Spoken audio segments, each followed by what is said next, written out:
हर हर महादेव दोस्तों। हाय, मेरा नाम है अंशु और आप मेरे साथ सुन रहे हैं मेरी ही लिखी हुई कहानियाँ इश्क का रंग सफ़ेद, भाग 33 एवं 34। आराधना जी ना जाने किस सच का जिक्र करती है जिसे अरविंद जी तुरंत ही मना कर देते हैं। आराधना, आज के बाद तुम्हारे मुंह से सच जैसे शब्दों का कोई जिक्र नहीं आना चाहिए। जो हमारी ज़िंदगी है वही सबसे बड़ा सच है। लेकिन सच? आराधना! अरविंद जी की आवाज़ में तल्खी आ जाती है। लेकिन इन सब से नीरज दूर होता जा रहा है हमसे। मैं तो चलिए सौतेली माँ हूँ, लेकिन आप तो अपने पिता हैं। आपको कितनी तकलीफ़ होती होगी। अब अगर यही तकलीफ़ मेरे हिस्से में लिखी हुई है और इसी के साथ मुझे जीना है तो सोचकर क्या फ़ायदा। और ख़बरदार, खुद को सौतेला से नवाजा तो। कोई सगी माँ भी अपने संतान से इतना प्यार नहीं करती जितना तुम नीरज से करती हो। और वसुंधरा ने हम दोनों को ऐसे नहीं सौंपा था तुम्हें। तुम्हारे अंदर उसे वो अच्छाई और गुण दिखा था, तभी तुम्हारे हाथों में हम दोनों का डोर देकर गई है उस दुनिया से। लेकिन मैं तो नहीं संभाल पाई ना इस डोर को, नहीं बन पाई ना एक अच्छी माँ, और ना ही शायद आपकी एक अच्छी पत्नी बन पाई। क्यों ऐसी बातें कर रही हो? कभी मैंने तुमसे कोई शिकायत किया है क्या? तुम दुनिया की सबसे अच्छी पत्नी हो। लेकिन आपकी तकलीफ़ को तो दूर नहीं कर पाती हूँ ना मैं। ये तकलीफ़ कभी नहीं दूर सकती है आराधना, कि शायद भगवान को मुझे तकलीफ़ में देखकर खुशी मिलती है।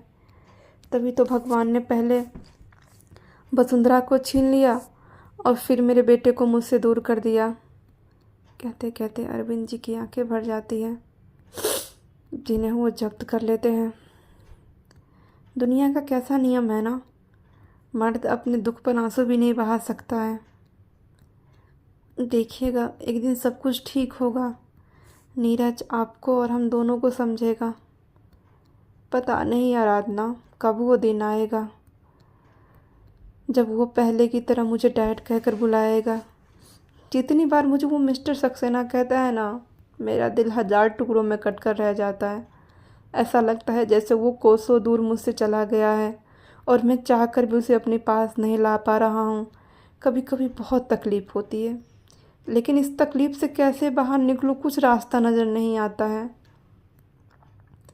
शांत हो जाइए, ये लीजिए पानी पीजिए। आराधना जी अरविंद जी को बिस्तर पर बिठाते हुए पानी का गिलास पकड़ा देती हैं।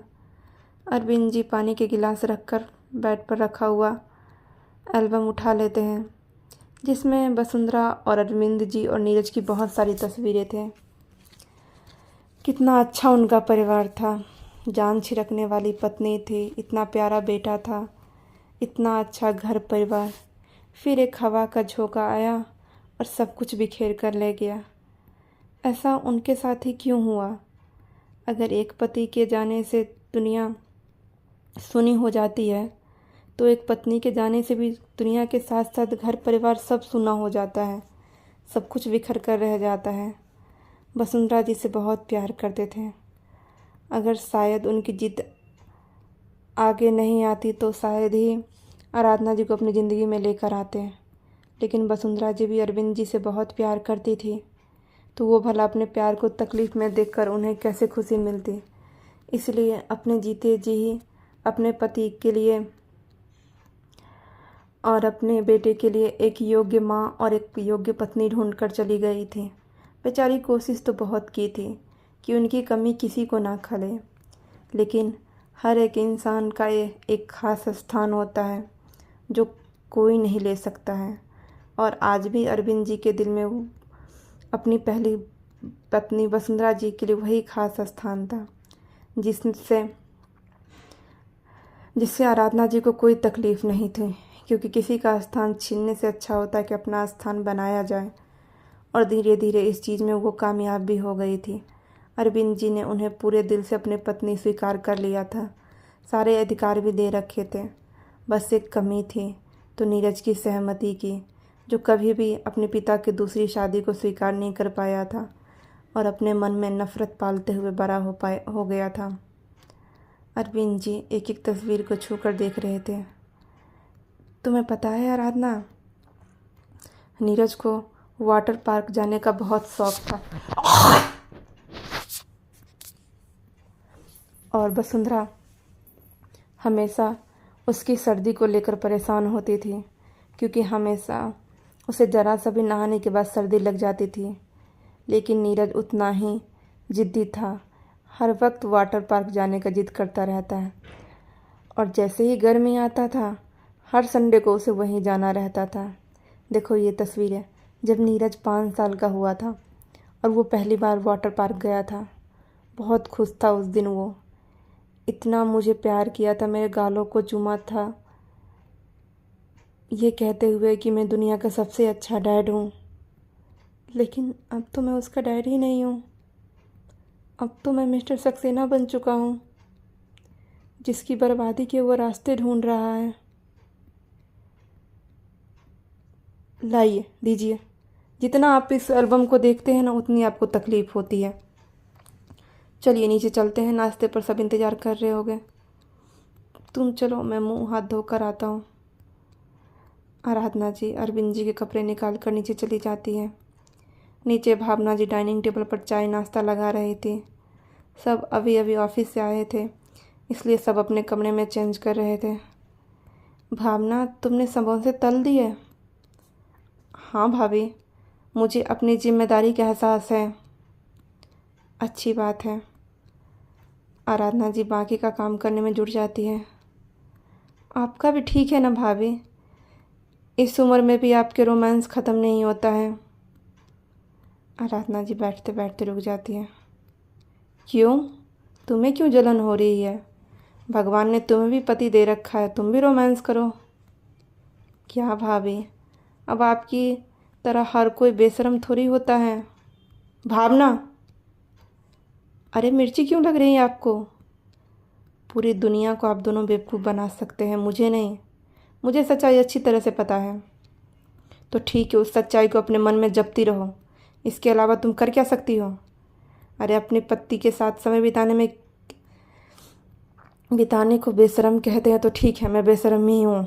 कम से कम अपने ही पति पर तो डोरे डालती हूँ। कुछ लोगों को तो क्या बना है बड़ी माँ?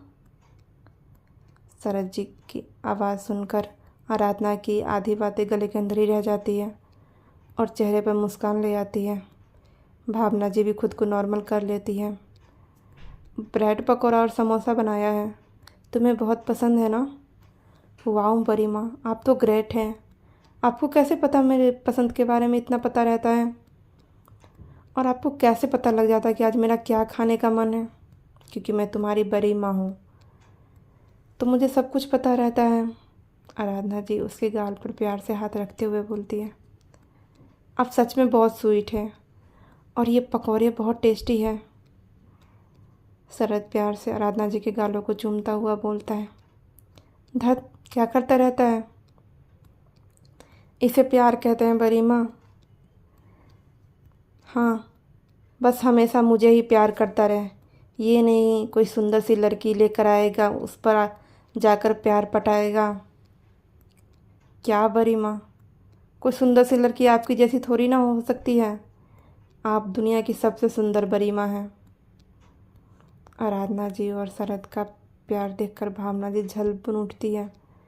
गुस्से में हाथों को मुट्ठी बांधे हुए कांटे के चम्मच को अपने ही हाथों में चुभा लेती है।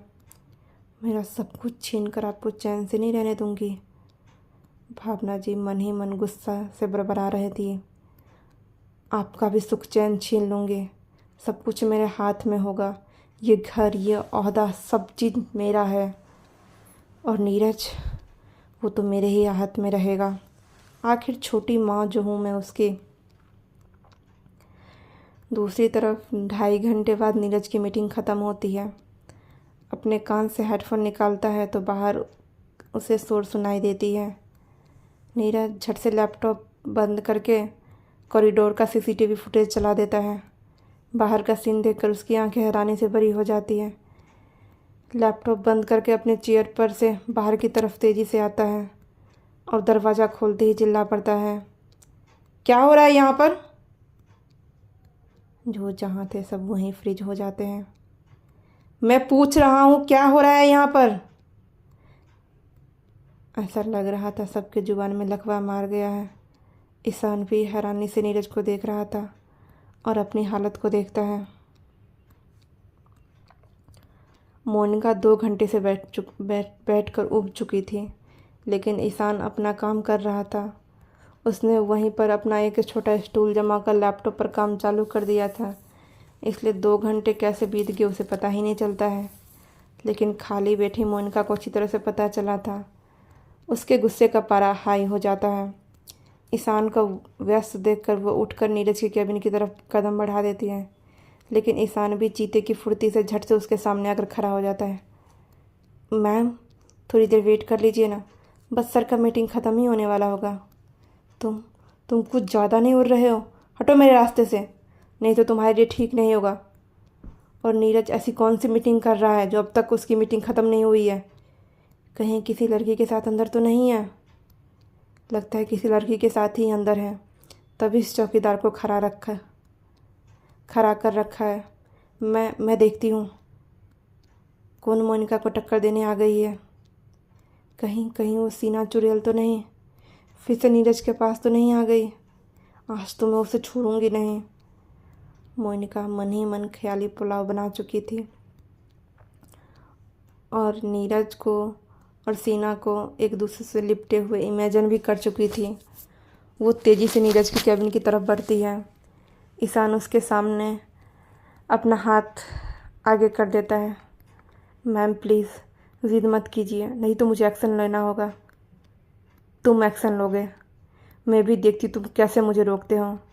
मोनिका अपने हाथ के से उसके हाथ को नीचा कर देती है और आगे जाने की कोशिश करती है। ईशान वही हाथ उसका पकड़ लेता और पीछे की तरफ खींचता है। मोनिका ने 5 इंच की हाई हील्स पहन रखी थी, जिसमें वो संभल कर कदम रखती थी। ऐसे अचानक खिंच जाने पर उसके कदम डगमगा जाता है और सैंडल स्लिप कर जाता है और वो धड़ाम से नीचे गिर जाती है। सब मोनिका को गिरते हुए देखकर अपने मुंह पर हाथ रख लेते हैं। ईशान भी अचंभा हो जाता है, वो तो बस हल्का सा पीछे खींचा था, ये लड़की कैसे गिर गई? सबके सामने होते हुए इंसल्ट को देखकर मोनिका की आंखों से आंसू गिर जाते हैं। You bastard! तभी सामने का दरवाज़ा खुलता है और नीरज बाहर आता है। क्या हो रहा है यहाँ पर? ईशान भी कभी आश्चर्य से नीरज को देखता है तो कभी अपनी हालत को देखता है, जो मोनिका का हाथ गिरते हुए संभालने के लिए अभी भी पकड़ रखा था। मैंने पूछा क्या हो रहा है यहाँ पर? यहाँ कोई थिएटर का सीन चल रहा है जो तुम सब बिना पॉपकॉर्न के मज़े ले रहे हो?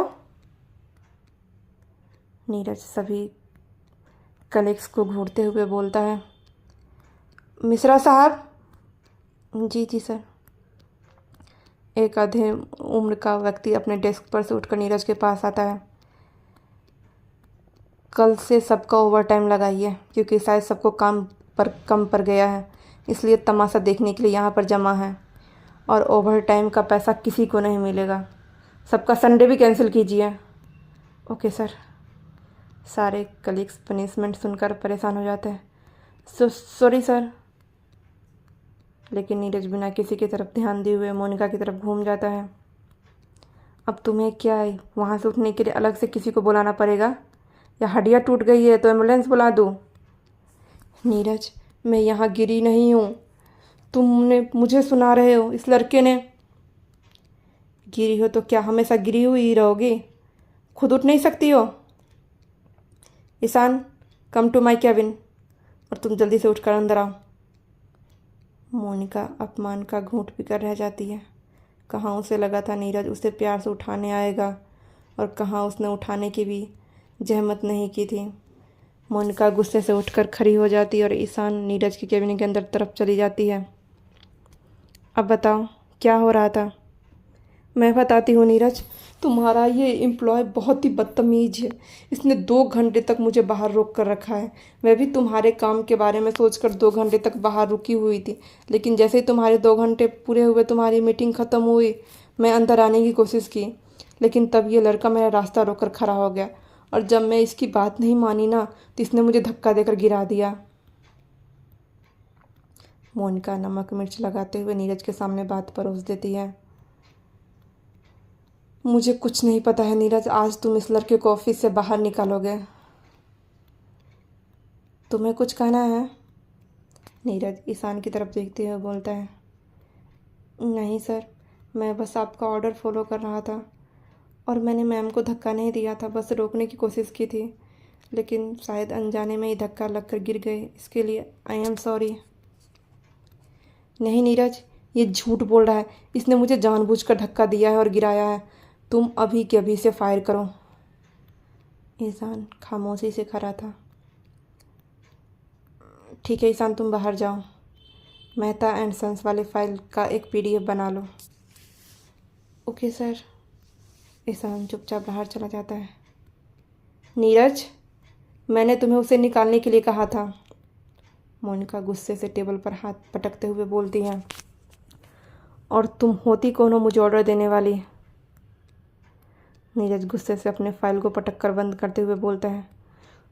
तुम्हें कितनी बार तुम्हें औकात याद दिलानी पड़ेगी? हाँ, फर्स्ट ऑफ ऑल तुम मेरे ऑफिस में क्या करने आई हो? कितनी बार तुम्हें समझाया है ना, काम के समय मुझे डिस्टर्बेंस बिल्कुल पसंद नहीं है। तो फिर क्या करने आई थी यहाँ पर? नीरज, तुम उस लड़के को सुनाने की बजाय मुझे सुना रहे हो। तुम जानते नहीं उसने मेरे साथ क्या किया है। मुझे रखा है, मुझे यानी तुम्हारी गर्लफ्रेंड को। किसने कहा कि तुम मेरी गर्लफ्रेंड हो? क्या मैंने तुम्हें कभी कहा है? और मेरा पूरा ऑफिस CCTV कैमरा के अंदर है। कहाँ पर क्या चलता है वो मुझे अच्छी तरह से पता होता है, और केबिन के बाहर भी क्या चल रहा था ना, मैंने अच्छी तरह से देखा है। इसलिए उस लड़के पर झूठा इल्ज़ाम लगाने की सोचना भी मत। इंसान को समझने के लिए कुछ वक्त ही काफ़ी होता है, और मैं उसे भी अच्छी तरह समझता हूँ और तुम्हें भी। इसलिए आइंदा घटिया बातें और घटिया आंसू मुझे दिखाने की कोशिश मत करना, क्योंकि अब मगरमच्छ के आंसुओं से मुझे सख्त नफरत है। इन आंसुओं को देखकर मेरे अंदर दया की नहीं, गुस्से की भावना जगती है। कभी भी आंसू दिखाकर मुझे ब्लैकमेल करने की कोशिश मत करना।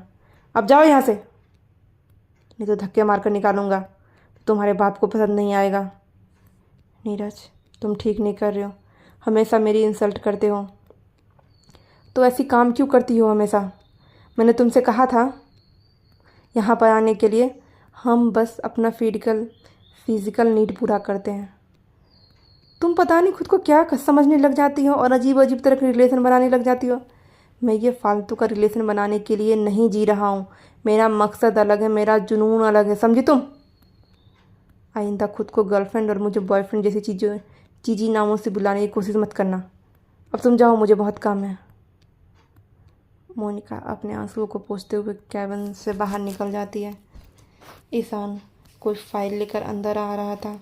दोनों टकराते टकराते बचते हैं। मोनिका उसे जलती हुई आंखों से देखते हुए अपने रास्ते चली जाती है।